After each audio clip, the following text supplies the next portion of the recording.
Shemu'ėl Bet, chapter 19. And it was reported to Joab, See, the sovereign is weeping and mourning for Absalom. So the deliverance that day was turned into mourning for all the people. For the people heard on that day, saying, The sovereign has been grieved for his son. And the people stole back into the city that day, as people who are ashamed steal away when they flee in battle. And the sovereign covered his face, and the sovereign cried out with a loud voice, O my son, Absalom! O Absalom, my son, my son! And Joab came into the house to the sovereign, and said, Today you have put to shame all your servants who today have saved your life, and the lives of your sons and daughters, and the lives of your wives, and the lives of your concubines, by loving those who hate you, and by hating those who love you. For you have made it clear today that you have neither commanders nor servants.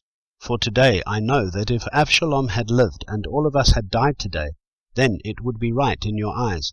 And now, arise, go out and speak to the heart of your servants. For I swear by Yahweh, if you do not go out, not one passes the night with you, and that is worse for you than all the evil that has come upon you from your youth until now.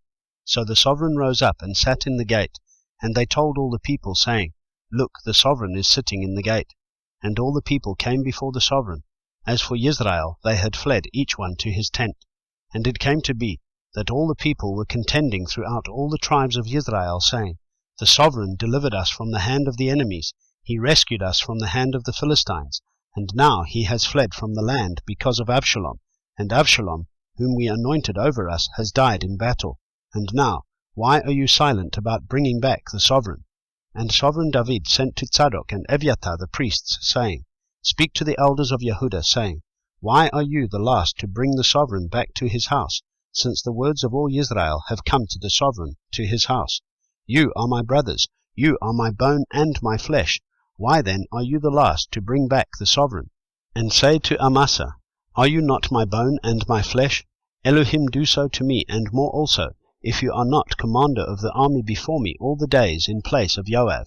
Thus he swayed the hearts of all the men of Yehudah as one man, so that they sent to the sovereign, saying, Return, you and all your servants. So the sovereign returned and came to the Yarden, and Yehudah came to Gilgal, to go to meet the sovereign, to bring the sovereign over the Yarden.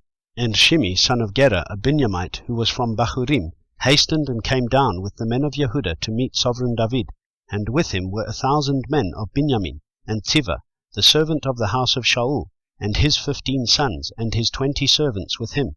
And they rushed over the Yarden before the sovereign, and they passed over the ford to bring over the sovereign's household, and to do what was good in his eyes.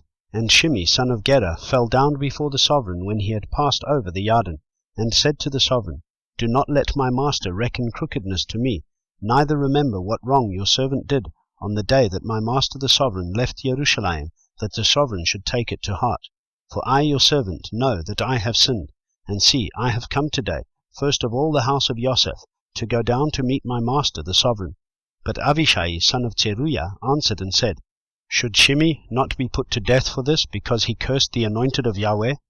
And David said, What have I to do with you, you sons of Zeruiah, that you are to be adversaries to me today? Should any man be put to death in Israel today? For do I not know that I am sovereign over Israel today? So the sovereign said to Shimei, You do not die. And the sovereign swore to him. And Mephibosheth, son of Shaul, came down to meet the sovereign, and he had not attended to his feet, nor trimmed his moustache, nor washed his garments, from the day the sovereign went away until the day he came back in peace. And it came to be, when he had come to Jerusalem to meet the sovereign, that the sovereign said to him, Why did you not go with me, Mephibosheth? And he answered, My master, O sovereign, my servant deceived me. For your servant said, I am saddling a donkey for myself to ride on it and go to the sovereign, because your servant is lame. And he spoke slander against your servant to my master the sovereign. But my master the sovereign is as a messenger of Elohim. Therefore do what is good in your eyes. For all of my father's house were but dead men before my master the sovereign. Yet you set your servant among those who eat at your own table. Therefore what right have I still to cry out any more to the sovereign? Then the sovereign said to him, Why do you speak any more of your matters? I have said, You and Tiva share the land. And Mephibosheth said to the sovereign, Rather, let him take it all, since my master the sovereign has come back in peace to his own house. And Barzillai the Gileadite came down from Rogelim, and passed over the Yarden with the sovereign, to send him on his way over the Yarden. And Barzillai was a very aged man, 80 years old, and he had sustained the sovereign while he was dwelling at Machanaim, for he was a very rich man. And the sovereign said to Barzillai, Pass over with me, and I shall provide for you with me in Jerusalem. But Barzillai said to the sovereign, How many are the days of my life, that I should go up with the sovereign to Jerusalem? I am now 80 years old. Do I discern between the good and evil? Does your servant taste what I eat or what I drink? Do I still hear the voice of singing men and singing women? Why then should your servant be a further burden to my master the sovereign? Your servant would only pass over the Yarden with the sovereign for a short distance, and why should the sovereign repay me with such a reward? Please let your servant turn back again to die in my own city, near the burial site of my father and mother. But here is your servant Kimham. Let him pass over with my master the sovereign, and do for him what is good in your eyes. And the sovereign answered, Kimham is passing over with me, and let me do for him what is good in your eyes. Now whatever you choose of me I do for you. Then all the people went over the Yarden, and when the sovereign had passed over, the sovereign kissed Barzillai and blessed him, and he returned to his own place. And the sovereign passed over to Gilgal, and Kimham passed over with him, and all the people of Yehudah brought the sovereign over, and also half the people of Israel. And see, all the men of Israel were coming to the sovereign, and they said to the sovereign, Why have our brothers, the men of Yehudah, stolen you away, and brought the sovereign and his household and all David's men with him over the Yarden? And all the men of Yehudah answered the men of Israel, Because the sovereign is our relative. And why are you displeased over this matter? Have we at all eaten at the sovereign's cost, or has he given us any gift?